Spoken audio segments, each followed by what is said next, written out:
Hello दोस्तों, नमस्कार। Prep exams के यूट्यूब चैनल पर आप सभी का स्वागत है। आज हम लोग जीके के 50 महत्वपूर्ण प्रश्नों को देखेंगे और ये सभी क्वेश्चन जो एग्जाम में कई बार पूछे गए हैं। तो आज का पहला क्वेश्चन दिया गया है, पृथ्वी पर दिन और रात होते हैं। ऑप्शन ए दैनिक गति के कारण, ऑप्शन बी है वार्षिक गति के कारण, ऑप्शन सी है छमाही गति के कारण, ऑप्शन डी दिया गया तिमाही गति के कारण। तो दिन और रात जो है पृथ्वी पर होते हैं दैनिक गति के कारण। ऑप्शन ये जो है इसका राइट आंसर हो जाएगा। और पृथ्वी सूर्य की जो है परिक्रमा करती है, इसीलिए जो है दिन और रात होता है। 24 घंटे में पृथ्वी जो है अपना एक चक्कर लगाती है। तो इसका ऑप्शन नंबर ए जो है एकदम करेक्ट आंसर हो जाएगा, ऑप्शन नंबर ए। अगले क्वेश्चन पे चलेंगे। तो आज का दूसरा क्वेश्चन दिया गया है, सबसे बड़ा ग्रह कौन सा है? ऑप्शन ए बृहस्पति, ऑप्शन बी पृथ्वी, option C Uranus, option D शुक्र। तो सबसे बड़ा ग्रह कौन सा है? तो सबसे बड़ा ग्रह जो है बृहस्पति है। बृहस्पति जो है सबसे बड़ा ग्रह है और बृहस्पति जो है ऑप्शन नंबर ए इसका एकदम करेक्ट आंसर बृहस्पति हो जाएगा।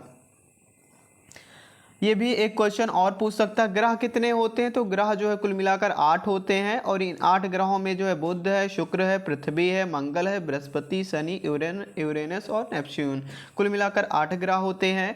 एक क्वेश्चन और पूछ सकता है, सबसे गर्म ग्रह कौन सा होता है? तो शुक्र जो हमारा होता है सबसे गर्म ग्रह होता है। तो ये भी क्वेश्चन जो है पूछ सकता है। अगले क्वेश्चन पे चलेंगे। आज का तीसरा प्रश्न दिया गया, सबसे छोटा ग्रह कौन सा है? ऑप्शन ए है मंगल, option B Shani, option C Budh, option D जो है नेपच्यून दिया है। तो सबसे छोटा ग्रह जो है कौन सा होता है? तो बुध जो होता है सबसे छोटा ग्रह होता है। तो ऑप्शन नंबर सी बुध जो है इसका राइट आंसर हो जाएगा, सबसे छोटा ग्रह। अगले क्वेश्चन पे चलेंगे। आज का चौथा प्रश्न दिया गया है, अगुलहास धारा किस महासागर में बनती है? ऑप्शन ए प्रशांत महासागर में, ऑप्शन बी हिंद महासागर में, ऑप्शन सी आर्कटिक महासागर में, ऑप्शन डी अन्य में। तो अगुलहास जो धारा है ये किस महासागर में बनती है? तो दक्षिण पश्चिमी हिंद महासागर में जो बनती है। तो हिंद महासागर ऑप्शन नंबर बी जो है इसका करेक्ट आंसर हो जाएगा। अगले क्वेश्चन पे चलेंगे। तो आज का पांचवा प्रश्न दिया गया है, पृथ्वी का सबसे भीतर वाला भाग क्रोड किसका बना होता है? तांबा और जस्ता का, निकेल और तांबा का, लोहा और जस्ता का, लोहा और निकल का।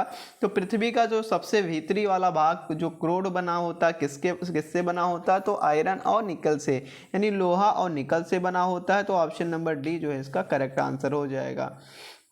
अगले क्वेश्चन पे चलेंगे। मैंगनीज के उत्पादन में भारत का दूसरा स्थान है, प्रथम देश कौन सा है? ऑप्शन ए फ्रांस है, ऑप्शन बी रूसी संघ है, ऑप्शन सी कनाडा है, ऑप्शन डी जो है संयुक्त राज्य अमेरिका है। तो मैंगनीज उत्पादन में भारत का जो है दूसरा स्थान है। तो पहला स्थान कौन सा? तो पहला स्थान जो है चाइना का, चीन जो है पहले स्थान पर है और दूसरे स्थान पर जो है अपना भारत है। तो ऑप्शन नंबर जो है इसमें लिखा नहीं कहीं है, तो चीन जो है इसका राइट आंसर हो जाएगा। अगले क्वेश्चन पे चलेंगे। निम्नलिखित में से कौन सा देश कोयले का सबसे बड़ा उत्पादक है? ब्राजील है, भारत है, अमेरिका है, चीन। तो चीन जो है कोयले का सबसे बड़ा उत्पादक देश है। अगले क्वेश्चन पे चलेंगे। जापान का मैनचेस्टर किसे कहा जाता है? ऑप्शन ए ओसाका को, ऑप्शन बी टोक्यो को, ऑप्शन सी नागासाकी को, ऑप्शन डी याकोहामा को। तो जापान का मैनचेस्टर जो ओसाका को कहा जाता है और ओसाका जो है हमारा राइट आंसर हो जाएगा। ऑप्शन नंबर ए जो है ओसाका इसका करेक्ट आंसर हो जाएगा। इसी प्रकार से एक क्वेश्चन और पूछ सकता है, भारत का मैनचेस्टर किसे कहा जाता है? तो भारत का मैनचेस्टर अहमदाबाद को जो है कहा जाता है। अगले क्वेश्चन पे चलेंगे। आज का 9वां प्रश्न दिया गया, भारत के स्वतंत्रता संघर्ष के दौरान डेक्कन एजुकेशनल सोसाइटी नामक संस्था की स्थापना किसने की थी? Option A Jawaharlal Nehru, option B Rabindranath Tagore, option C Bal Gangadhar Tilak, option D Womesh Chandra Bonnerjee के द्वारा। तो किसके द्वारा जो है डेक्कन एजुकेशनल सोसाइटी की स्थापना की गई थी संस्था की? तो इसकी स्थापना जो है बाल गंगाधर तिलक के द्वारा जो है की गई थी। तो ऑप्शन नंबर डी सी इसका करेक्ट आंसर हो जाएगा। 10वें प्रश्न पर चलेंगे। 1857 के गदर के समय भारत का गवर्नर जनरल कौन था? Lord Canning, Neil Armstrong, John Mathai या अन्य? तो 1857 के गदर के समय जो है भारत का गवर्नर जनरल लॉर्ड कैनिंग था। तो option number A Lord Canning जो है करेक्ट आंसर हो जाएगा। अगले प्रश्न पर चलेंगे। भारत भारतीयों के लिए नारा किस संस्था ने दिया था? आसाकीय संस्था ने, आर्य समाज ने, ब्रह्म समाज ने या अन्य ने? तो इसको जो आर्य समाज के द्वारा एक नारा दिया गया था भारत भारतीयों के लिए। तो ऑप्शन नंबर बी जो है इसका एकदम करेक्ट आंसर बी ऑप्शन हो जाएगा। अगले प्रश्न पर चलेंगे।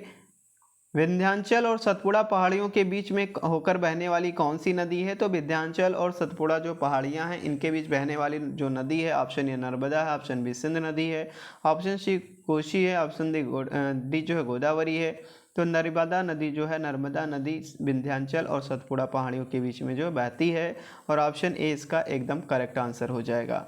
अगला क्वेश्चन है, इन्वेस्टर प्रोडक्शन फंड किस संस्था ने स्थापित किया था? पूंजी मुद्दे ने, डीएलएफ ने, सेबी ने या अन्य ने? तो इसकी स्थापना जो सेबी के द्वारा की गई थी। और सेबी की जो स्थापना कब की गई थी? तो सेबी की स्थापना 30 जनवरी 1992 में की गई थी। 1992 में जो है सेबी की स्थापना की गई थी। इसका मुख्यालय भी पूछ सकता है, तो इसका मुख्यालय जो है मुंबई में इसका मुख्यालय है।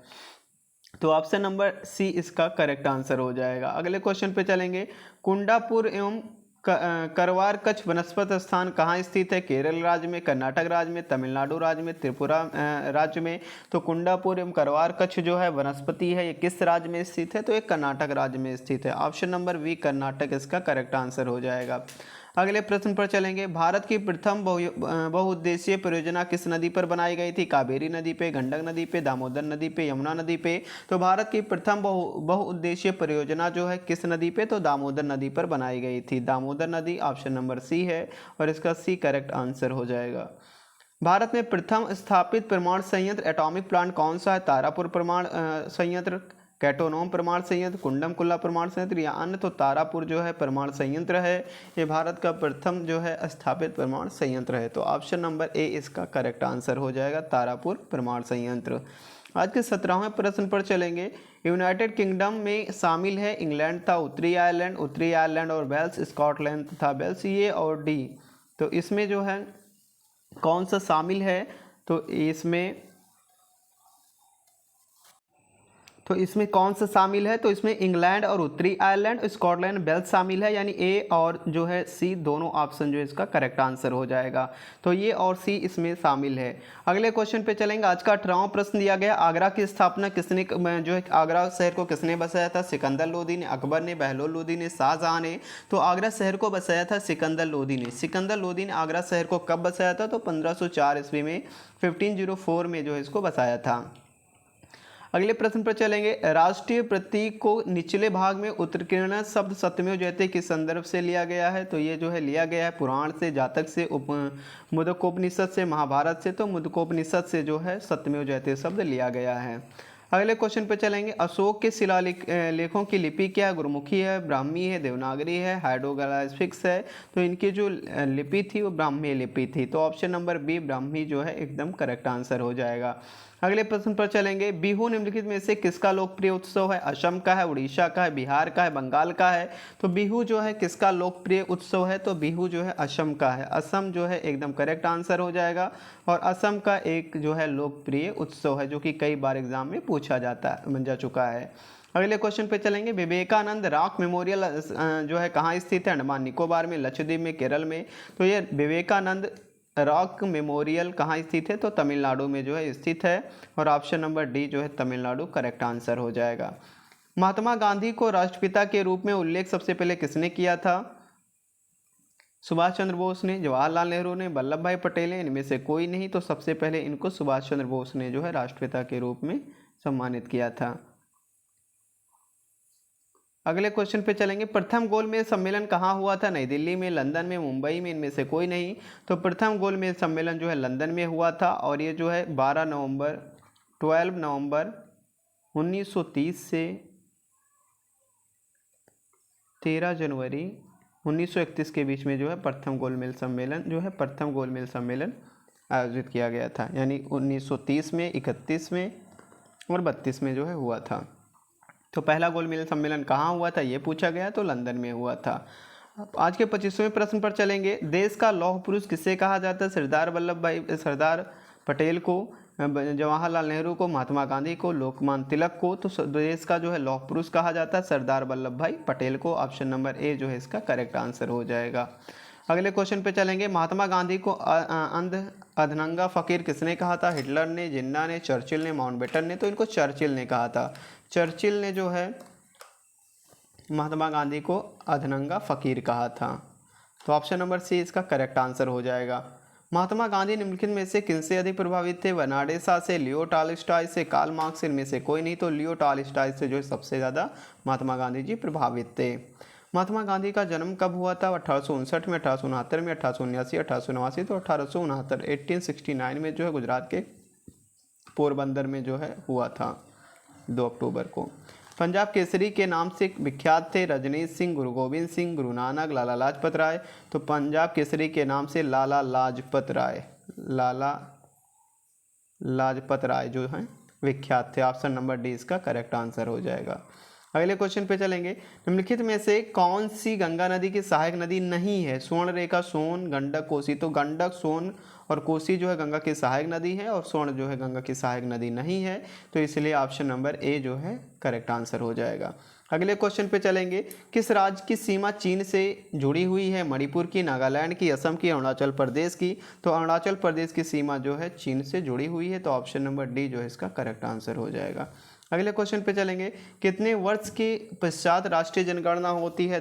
10 वर्ष, 5 वर्ष, 3 वर्ष, 25 वर्ष। तो 10 वर्ष के बाद में जो है राष्ट्रीय जनगणना होती है। काजीरंगा राष्ट्रीय पार्क कहाँ स्थित है? उड़ीसा में, महाराष्ट्र में, असम में, इनमें से कोई नहीं। तो काजीरंगा राष्ट्रीय पार्क जो है वो हमारा स्थित है, कहाँ पे स्थित है? असम में स्थित है। कहाँ पे? असम में जो है काजीरंगा जो है नेशनल पार्क स्थित है। अगले प्रश्न पर चलेंगे। अगला क्वेश्चन दिया गया, ऑपरेशन फ्लड संबंधित है तमिलनाडु से, बाढ़ नियंत्रण से, दूध उत्पादन से। तो डेयरी उत्पादन से जो है, दूध का आयात से नहीं, दूध उत्पादन से संबंधित है, डेयरी विकास से। और इसको जो है डेयरी विकास को हम लोग श्वेत क्रांति यानी ऑपरेशन फ्लड को श्वेत क्रांति के रूप में भी जो है जाना जाता है। और डॉक्टर वर्गीस कुरियन जो है भारत में दूध ऑपरेशन फ्लड के जो है जन्मदाता हैं। अगले क्वेश्चन पे चलेंगे। धान की खेती के लिए उत्तम मिट्टी कौन सी है? सख्त है, काली है, दोमट है, लाल है। तो इसके लिए जो है कौन सी दोमट मिट्टी जो है धान की खेती के लिए उत्तम मिट्टी मानी जाती है। आज के अगले प्रश्न पर चलेंगे। कौन से भारतीय शहर हैवी इलेक्ट्रिक से संबंधित है? नागपुर, रायपुर, भोपाल, लखनऊ। तो इसके लिए भोपाल जो है हैवी इलेक्ट्रिक के लिए संबंधित है। तो ऑप्शन नंबर सी इसका करेक्ट आंसर हो जाएगा। भारत में हरित क्रांति का श्रेय किसे कहा जाता है? तो इनमें से जो है हरित क्रांति का जनक किसको कहा जाता है? तो भारत में हरित क्रांति का जनक एम.एस. स्वामीनाथन को कहा जाता है। एम.एस. स्वामीनाथन को जो है भारत में हरित क्रांति का जनक जो है कहा जाता है। अगले क्वेश्चन पे चलेंगे। राणा प्रताप सागर संबंधित है सौर ऊर्जा से, सिंचाई से, नाभिकीय ऊर्जा से, जल विद्युत से। तो राणा प्रताप सागर जो है वो जल विद्युत से जो है संबंधित है। ऑप्शन नंबर डी जल विद्युत संयंत्र इसका राइट आंसर हो जाएगा। अगले क्वेश्चन पे चलेंगे। पृथ्वी और सूर्य के बीच अधिकतम दूरी तिथि को होती है 22 जुलाई 1947 को, 30 जनवरी, 4 जुलाई, 21 सितंबर। तो 4 जुलाई को जो है होती है। ऑप्शन नंबर सी जो है इसका करेक्ट आंसर हो जाएगा। अगले प्रश्न पर चलेंगे। भारत के राज चिन्ह में प्रयुक्त होने वाला शब्द सत्यमेव जैसे किस उपनिषद से लिया गया है? ईश उपनिषद, मुंडक उपनिषद, कंठ उपनिषद, इनमें से कोई नहीं। तो मुंडक उपनिषद से जो है लिया गया। ऑप्शन नंबर बी इसका करेक्ट आंसर हो जाएगा। अगले प्रश्न पर चलेंगे। गायत्री मंत्र किस पुस्तक से लिया गया है? ऋग्वेद से, सामवेद से, यजुर्वेद से, अथर्ववेद से। तो ये ऋग्वेद से जो है लिया गया है। ऋग्वेद जो हमारा राइट आंसर हो जाएगा। अगले प्रश्न पर चलेंगे। हिंदी किस लिपि में लिखी जाती है? पर्शियन में, रोमन में, देवनागरी में, पाली में। तो देवनागरी लिपि में लिखी जाती है। ब्राह्मी लिपि को किसने स्पष्ट किया था? जेम्स प्रिंसेज ने, जॉन मार्शल ने, जॉन एंड फ्लीट ने, इनमें से कोई नहीं। तो जेम्स प्रिंसेज ने जो है इसको ब्राह्मी लिपि को स्पष्ट किया था। ऑप्शन नंबर ए इसका करेक्ट आंसर हो जाएगा। राष्ट्रीय विज्ञान दिवस कब मनाया जाता है? 21 जनवरी को, 21 मार्च, 28 फरवरी, 23 मार्च। तो सी.वी. रमन जी के जो है जन्मदिन के उपलक्ष्य में 28 फरवरी को राष्ट्रीय विज्ञान दिवस के रूप में प्रतिवर्ष मनाया जाता है। तो 28 फरवरी इसका राइट आंसर हो जाएगा। अगले क्वेश्चन पे चलेंगे। अगला क्वेश्चन दिया गया। राष्ट्रीय खेल दिवस किस दिन मनाया जाता है? 29 मार्च, 29 अगस्त, 20 सितंबर, 2 दिसंबर। तो ये जो है 29 अगस्त को मेजर ध्यानचंद जी के जन्मदिन के उपलक्ष्य में मनाया जाता है। और इनको जो है मेजर ध्यानचंद जी को हॉकी का जादूगर भी जो है कहा जाता है। तो ऑप्शन नंबर बी इसका एकदम करेक्ट आंसर हो जाएगा। Thanks for watching. जो लोग पहली बार हमारे यूट्यूब चैनल से जुड़े सब्सक्राइब करके बेल आइकन को प्रेस करते हैं जिससे आने वाले लेटेस्ट वीडियो आप तक पहुंच सके।